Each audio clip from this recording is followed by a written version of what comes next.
शांति 20 नवंबर 2024 प्रातः मुरली ओम शांति बाप दादा मधुबन।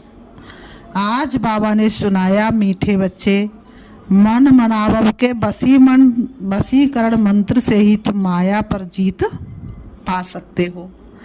मन मनावव के वशीकरण मंत्र से ही तुम माया पर जीत पा सकते हो। यही मंत्र सबको याद दिलाओ। बाबा कहते यही मंत्र सबको याद दिलाओ। आज की मुरली से प्रश्न बाबा ने किया, इस बेहद के ड्रामा में सबसे जबरदस्त लेबर्स नौकर कौन कौन है और कैसे? इस बेहद के ड्रामा में सबसे जबरदस्त लेबर्स नौकर कौन है और कैसे? उत्तर में बाबा ने बताया, इस पुरानी दुनिया की सफाई करने वाले सबसे जबरदस्त लेबर्स है नेचुरल कैलेमिटीज। धरती हिलती है, बाढ़ आती है, सफाई हो जाती है। इसके लिए भगवान किसी को डायरेक्शन नहीं देते। बाप कैसे बच्चों को डिस्ट्रॉय करेंगे, ये तो ड्रामा में पार्ट है। रावण का राज्य है ना, ऐसे गॉडली कैलेमिटीज नहीं कहेंगे। ओम शांति। बाप ही बच्चों को समझाते हैं। क्या समझाते हैं बच्चे? मन मनाभव का मंत्र सिखाकर याद करो मामेकम। तो बाप ही बच्चों को समझाते हैं, बच्चे मन मनाभव। ऐसे नहीं कि बच्चे बैठ बाप को समझा सकते हैं। बाबा ने कहा बाप समझा सकते हैं, बच्चे थोड़ी नहीं बाप को समझा सकते हैं। बच्चे नहीं कहेंगे शिव बाबा मन मनावो, नहीं। बाबा ने कहा बच्चे थोड़ी नहीं कहेंगे शिव बाबा मन मनावो। यूँ तो भले बच्चे आपस में बैठ चिट करते हैं, राय निकालते, परंतु जो मूल महामंत्र है वह तो बाप ही देते हैं। गुरु लोग मंत्र देते हैं। यह रिवाज कहाँ से निकला? ये बाप जो नई सृष्टि रचने वाला है वही पहले मंत्र देते हैं। मन मनाभव, मन ही मन याद करो। कर हिले न जिब्या हिले और हिले न एक दंत सुमिरन, ऐसा कीजिए जासु कट जाए जन्म जन्म के फंद। तो जन्म जन्मांतर का सुख देने के लिए बाप सृष्टि पर आते हैं। बाबा कहते हैं तो इसका नाम ही है वशीकरण मंत्र, अर्थात माया पर जीत पाने का मंत्र। ये कोई अंदर में जपना नहीं है, ये तो समझाना होता है। बाप अर्थ सहित समझाते, बल गीता में है परंतु अर्थ कोई नहीं समझते हैं। ये गीता का एपिसोड भी है परंतु सिर्फ नाम बदली कर दिया है। कितनी बड़ी बड़ी पुस्तक आदि भक्ति मार्ग में बनती हैं, वास्तव में ये तो औरली बाप बैठ बच्चों को समझाते हैं। बाप की आत्मा में है ज्ञान, बच्चों की भी आत्मा ही ज्ञान धारण करती है। बाकी सिर्फ सहज कर समझाने के लिए ये चित्र आदि बनाए जाते हैं। तुम बच्चों की तो बुद्धि में ये सारा नॉलेज है। तुम जानते बरोबर आदि सनातन देवी देवता धर्म था और कोई खंड नहीं था। जब आदि सनातन देवी देवता धर्म था तो अन्य खंड नहीं थे, फिर बाद में ये खंड ऐड हुए हैं। तो वह भी चित्र एक कोने में रख देना चाहिए जहाँ तुम दिखलाते हो भारत में इनका राज था तो और कोई धर्म नहीं था। अभी तो कितने ढेर धर्म है, अभी तो गिनती कर भी ना सके, फिर ये सब नहीं रहेंगे। ये है बाबा का प्लान। बाबा ने कहा ये है बाबा का प्लान। उन विचारों को कितनी चिंता लगी हुई है। बाबा ने कहा तुम बच्चे समझते ये तो बिल्कुल ठीक है, लिखा हुआ भी है। बाप आकर ब्रह्मा द्वारा स्थापना करते हैं किसकी? नई दुनिया की। जमुना का कंठा ये है कैपिटल, वहाँ एक ही धर्म होता है। झाड़ बिल्कुल छोटा है, इस झाड़ का ज्ञान भी बाप ही देते हैं। बाबा कहते इस झाड़ का ज्ञान भी बाप ही देते, चक्र का ज्ञान देते हैं। सतयुग में एक ही भाषा होती है और कोई भाषा नहीं होगी। तुम सिद्ध कर सकते हो एक ही भारत था, एक ही राज्य था, एक ही भाषा थी। पैराडाइज में सुख शांति थी, दुख का नाम निशान नहीं था। इसलिए राम राज्य का गायन करते मनुष्य, हेल्थ वेल्थ हैप्पीनेस सब था। भारत नया था तो आयु भी बहुत बड़ी थी क्योंकि पवित्रता थी। पवित्रता में मनुष्य तंदुरुस्त रहते हैं। अपवित्रता में देखो मनुष्यों का क्या हाल हो गया है। अपवित्रता में देखो मनुष्यों का क्या हाल हो जाता है। बाबा ने कहा बैठे बैठे क्या होता है, बैठे बैठे अकाल मृत्यु हो जाती है, जवान भी मर पड़ते हैं, दुख कितना होता है। और कलयुग के अंत में तो मौत का बाजार कितना गर्म है, वहाँ अकाल मृत्यु होती नहीं, फुल एज होती है, पीढ़ी तक अर्थात बुढ़ापे तक कोई मरते नहीं। 150 वर्ष की उम्र जब पूरी हो जाती है तब फिर अपने आप ही क्या होता है, अपने आप ही शरीर को छोड़ते हैं। तो वहाँ पर कोई मरने का नाम ही नहीं होता, मरने वाला शब्द ही नहीं होता। इसलिए सतयुग को अमरपुरी भी कहा जाता है। किसको भी समझाओ तो ये बुद्धि में बिठाना है, बेहद के बाप को याद करो। बाबा ने कहा किसको भी समझाओ तो ये ज्ञान बुद्धि में, ये बात बुद्धि में बिठानी है कि बेहद के बाप को याद करो, वह पतित पावन है, वही पतितों को पावन बनाते हैं, वही सदगति दाता है। बाबा कहते तुम्हारे पास वह नक्शा भी होना चाहिए तो सिद्ध कर समझा सकेंगे। नक्शा होगा तो सिद्ध कर समझा सके। आज का नक्शा ये है, कल का नक्शा ये है। कलयुग का भी नक्शा होना चाहिए और सतयुग का भी नक्शा होना चाहिए। तो बाबा कहते कोई तो अच्छी रीति सुनते भी हैं, बाबा ने कहा कोई तो अच्छी रीति सुनते भी हैं। ये पूरा समझाना होता है। ये भारत अविनाशी खंड है। जब ये देवी देवता धर्म था तो और कोई धर्म थे नहीं। अभी वह आदि सनातन देवी देवता धर्म है नहीं। ये लक्ष्मी नारायण कहाँ गए कोई बता नहीं सकेंगे, कोई में ताकत नहीं बताने की। तुम बच्चे अच्छी रीति रहस्य युक्त तो समझा सकते हो, इसमें मूंझने की दरकार नहीं। तुम सब कुछ जानते हो और फिर रिपीट भी कर सकते हो। तुम कोई से भी पूछ सकते हो ये कहाँ गए। तुम्हारा प्रश्न सुनकर चक्रत हो जाएंगे। उन्होंने कहा तुम्हारा प्रश्न सुनकर चक्रत हो जाएंगे। तुम तो निश्चय से बताते हो कैसे ये भी 84 जन्म लेते हैं। बुद्धि में तो है ना। तुम झट कहेंगे सतयुग नई दुनिया में हमारा राज्य था, एक ही आदि सनातन देवी देवता धर्म था, दूसरा कोई धर्म नहीं था। एवरीथिंग न्यू, हर एक चीज सतो प्रधान होती है। सोना भी कितना अथाह होता है, कितना सहज निकलता होगा। जो फिर ईंटें मकान आदि बनते होंगे वहाँ तो सब कुछ सोने का होता है। खानियाँ सब नई होंगी ना, इमिटेशन तो निकालेंगे नहीं। जबकि रियल बहुत है, यहाँ रियल का नाम नहीं, इमिटेशन का कितना जोर है। इसलिए कहा जाता झूठी माया झूठी काया झूठा सब संसार। संपत्ति भी झूठी है, हीरे मोती ऐसे ऐसे किस्म के निकलते हैं जो पता भी नहीं पड़ सकता है कि सच्चा है या झूठा है। सो इतना होता है जो परख नहीं सकते, झूठा है व सच्चा। वहाँ तो ये झूठी चीज़ें होती नहीं। विनाश होता है तो सब धरती में चले जाते हैं। इतने बड़े बड़े पत्थर हीरे आदि मकानों में लगाते होंगे, वह सब कहाँ से आया होगा, कौन कट करते होंगे। इंडिया में भी एक्सपर्ट बहुत हैं, होशियार होते जाएंगे, फिर वहाँ ये होशियारी लेकर आएंगे ना। ताज आदि सिर्फ हीरों के थोड़े ही बनेंगे, वह तो बिल्कुल रिफाइन सच्चे हीरे होते हैं। ये बिजली टेलीफोन मोटर आदि पहले कुछ नहीं था। बाबा के इस लाइफ के अंदर ही क्या क्या निकला है। कौन से बाबा के? ब्रह्मा बाबा की लाइफ के अंदर ही बाबा कहते क्या क्या निकला है। बाबा कहते 100 वर्ष हुए हैं जो ये सब निकले हैं। 100 वर्ष के अंदर ही ये सब कुछ निकले। बिजली पहले 100 वर्ष पहले कहाँ थी, तो ये सब 100 वर्ष के अंदर निकले। वहाँ तो बड़े एक्सपर्ट होते हैं, अभी तक सीखते रहते हैं, होशियार होते रहते हैं। ये भी बच्चों को साक्षात्कार कराया जाता है। वहाँ हेलीकॉप्टर भी फुल प्रूफ होते हैं, यहाँ की तरह नहीं होते क्रॉस हो जाए नहीं। बच्चे भी बड़े सतो प्रधान सुरूढ़ बुद्धि वाले होते हैं। आगे थोड़ा चलो तुमको सब साक्षात्कार होते रहेंगे। आगे बाबा बहलाएगा ना, जिन्होंने बहुत मदद की, जो बहुत मददगार बने तो बाबा बहलाएगा। जैसे अपने देश के नज़दीक आते हैं तो झाड़ दिखाई पड़ते हैं ना, अंदर में खुशी होती रहती है। अब घर आया कि आया, अभी आकर पहुँचे हैं, पिछाड़ी में तुमको भी ऐसे साक्षात्कार होते रहेंगे।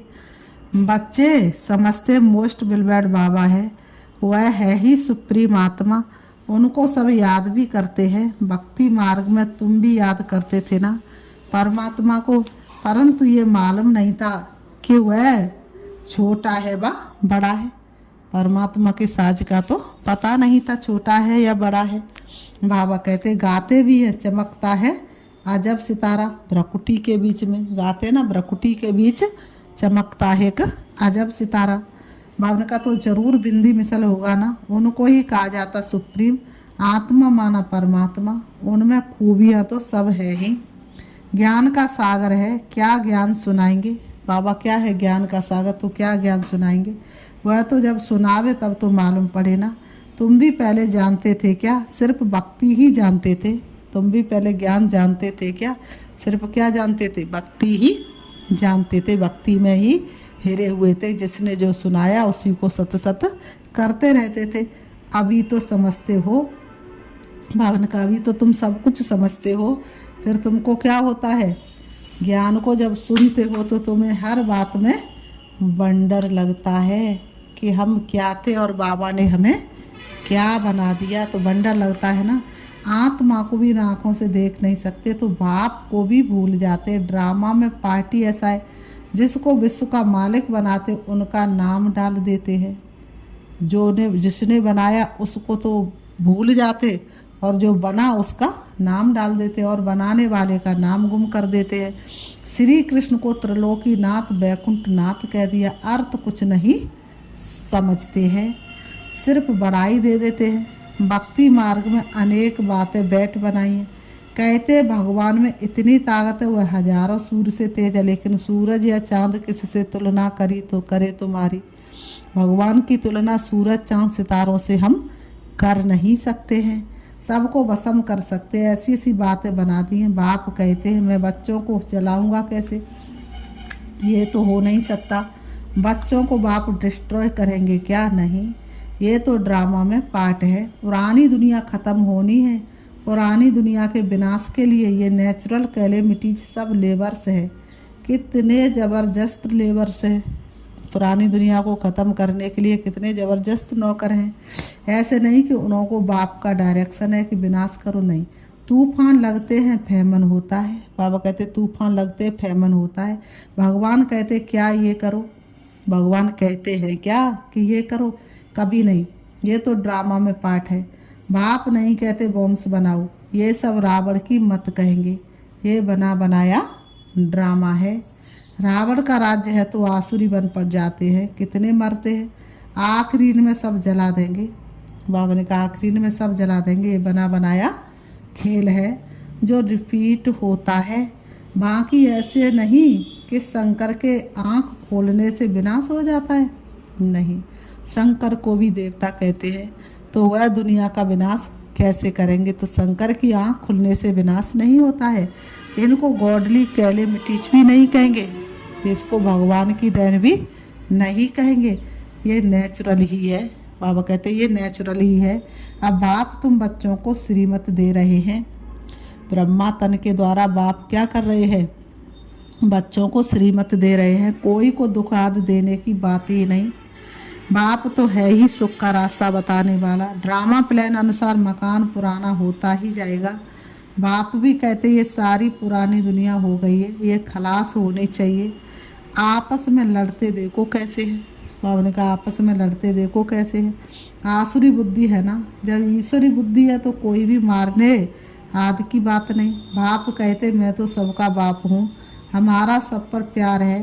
बाबा देखते हैं यहाँ है, फिर अन्य बच्चों तरफ ही नज़र जाती है जो बाप को बहुत प्रेम से याद करते हैं, सर्विस भी करते हैं। यहाँ बैठे बाप की नज़र सर्विसेबल बच्चों तरफ चली जाती है। बाबा कहते कभी देहरादून, कभी मेर, कभी दिल्ली। जो बच्चे मुझे याद करते मैं भी उन्हों को याद करता हूँ। बताओ बच्चे कितने और बाप एक है। बाबा कहते मुझे याद करते मैं भी याद करता हूँ। जो मुझे नहीं भी याद करते तो भी मैं सबको याद करता हूँ। कितना रहम दिल है। बाबा कहते हैं याद नहीं करते उनको भी याद करता हूँ, क्योंकि मुझे तो सबको ले जाना है ना। हाँ, जो मेरे द्वारा सृष्टि चक्र की नॉलेज को समझते हैं नंबरवार, वह फिर ऊंच पद पाएंगे। ये बेहद की बातें हैं। बाबा ने कहा ये बातें कैसी हैं, बेहद की है। वह टीचर आदि होते हद के, ये है। बाबा ने कहा ये है बेहद का। तो बच्चों के अंदर में कितनी खुशी होनी चाहिए। बाबा कहते, बाप कहते सबका पाठ एक जैसा नहीं हो सकता। बाबा कहते इनका तो पाठ था, परंतु फॉलो करने वाले कोटों में कोई निकले। कहते बाबा हम 7 दिन का बच्चा हूँ, 1 दिन का बच्चा हूँ, तो पूगरे ठहरे ना, बच्चे ठहरे ना छोटे। बाबा कहते तो बाप हर बात समझाते रहते, नदी भी बरोबर पार कर आए थे। बाबा के आने से ही ज्ञान शुरू हुआ है, उनकी कितनी महिमा है। वह गीता के अध्याय तो तुमने जन्म जन्मांतर कितने बार पढ़े होंगे, फर्क देखो कितना है। कहाँ श्री कृष्ण भगवान वाच, कहाँ शिव परमात्मा वाच, रात दिन का फर्क है। कहाँ तो श्री कृष्ण भगवान वाच और कहाँ परमात्मा वाच, रात दिन का फर्क है। तुम्हारी बुद्धि में अब है, हम सचखंड में थे, सुख भी बहुत देखा है, 3% 4 सुख देखते हैं। बाप ने ड्रामा सुख के लिए बनाया है, भगवान ने ये ड्रामा सुख के लिए बनाया, ना कि दुख के लिए। ये तो बाद में तुमको दुख मिला है। लड़ाई तो इतनी जल्दी नहीं सकती, बाप का लड़ाई तो इतनी जल्दी लग नहीं सकती, तुमको बहुत सुख मिलता है। ड्रामा में तुमको बहुत सुख मिलता है। आधा आधा हो तो भी मज़ा ना रहे। बाबा ने कहा आधा आधा हो तो भी नहीं मज़ा रहे तो कितने समय तक सुख मिलता है। सतयुग, त्रेता, द्वापर युग तक भी सुख, कलयुग की शुरुआत में भी इतना दुख नहीं होता है, ये तो लास्ट रौरव नरक हो जाता है। तो बाबा ने कहा 3500 वर्ष तो कोई लड़ाई नहीं, बीमारी याद नहीं। यहाँ तो देखो बीमारी पिछाड़ी बीमारियाँ लगी हुई हैं। सतयुग में थोड़े ही ऐसे कीड़े याद होंगे जो अनाज खा ले वे, कितनी सुंदर दुनिया होगी। तो ऐसी दुनिया में चलने की तैयारी करनी है ना, इसलिए उनका तो नाम ही है स्वर्ग। तो वर्ल्ड का नक्शा भी तुमको दिखाना चाहिए, तब समझ सकेंगे असल में भारत ये था और कोई धर्म नहीं था। फिर नंबरवार धर्म स्थापन करने वाले आते। अभी तुम बच्चों को वर्ल्ड की हिस्ट्री ज्योग्राफी का मालूम है, तुम्हारे सिवाय बाकी सब तो कह देंगे नेति नेति, तुम्हारे सिवाय और सब क्या कह देंगे नेति नेति। हम बाप को नहीं जानते हैं, कह देते उनका कोई नाम रूप देश काल है नहीं, नाम रूप नहीं तो फिर कोई देश भी नहीं हो सकता है, कुछ भी समझते नहीं।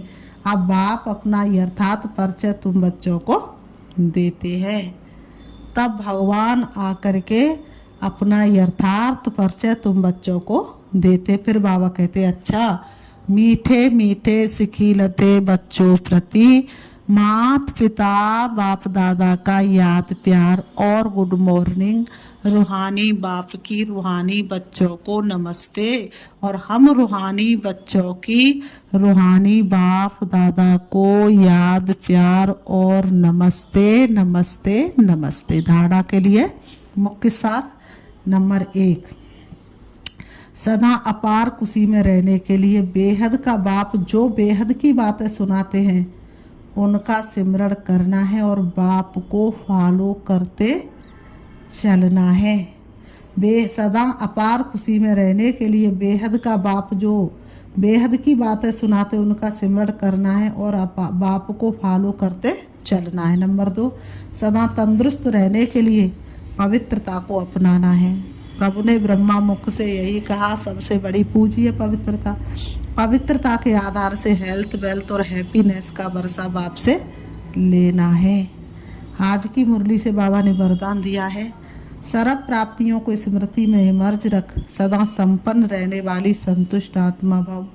सर्व प्राप्तियों को स्मृति में इमर्ज रख, सदा संपन्न रहने वाली संतुष्ट आत्मा भव। स्पष्टीकरण है, संगम युग पर बाप दादा द्वारा जो भी प्राप्तियां हुई हैं उनकी स्मृति इमर्ज रूप में रहे तो प्राप्तियों की खुशी कभी नीचे हलचल में नहीं लाएगी, सदा अचल रहेंगे। संपन्नता अचल बनाती है। बाबा ने कहा कोई मटकी भरी होती है तो वो हिल नहीं सकती, तो संपन्नता अचल बनाती है, हलचल से छुड़ा देती है। जो सर्व प्राप्तियों से संपन्न है वे सदा राजी सदा संतुष्ट रहते हैं। संतुष्टता सबसे बड़ा खजाना है। जिसके पास संतुष्टता उसके पास सब कुछ है। बाबा ने कहा जिसके पास संतुष्टता है उसके पास सब कुछ है। ये वह यही गीत गाते रहते हैं। कौन सा गीत? पाना था सो पा लिया, अब कुछ बाकी ना रहा। आज की मुरली से बाबा ने स्लोगन दिया है, मोहब्बत के झूले में बैठ जाओ तो मेहनत आप ही छूट जाएगी। मोहब्बत के झूले में बैठ जाओ तो मेहनत आप ही छूट जाएगी। अच्छा, ओम शांति, ओम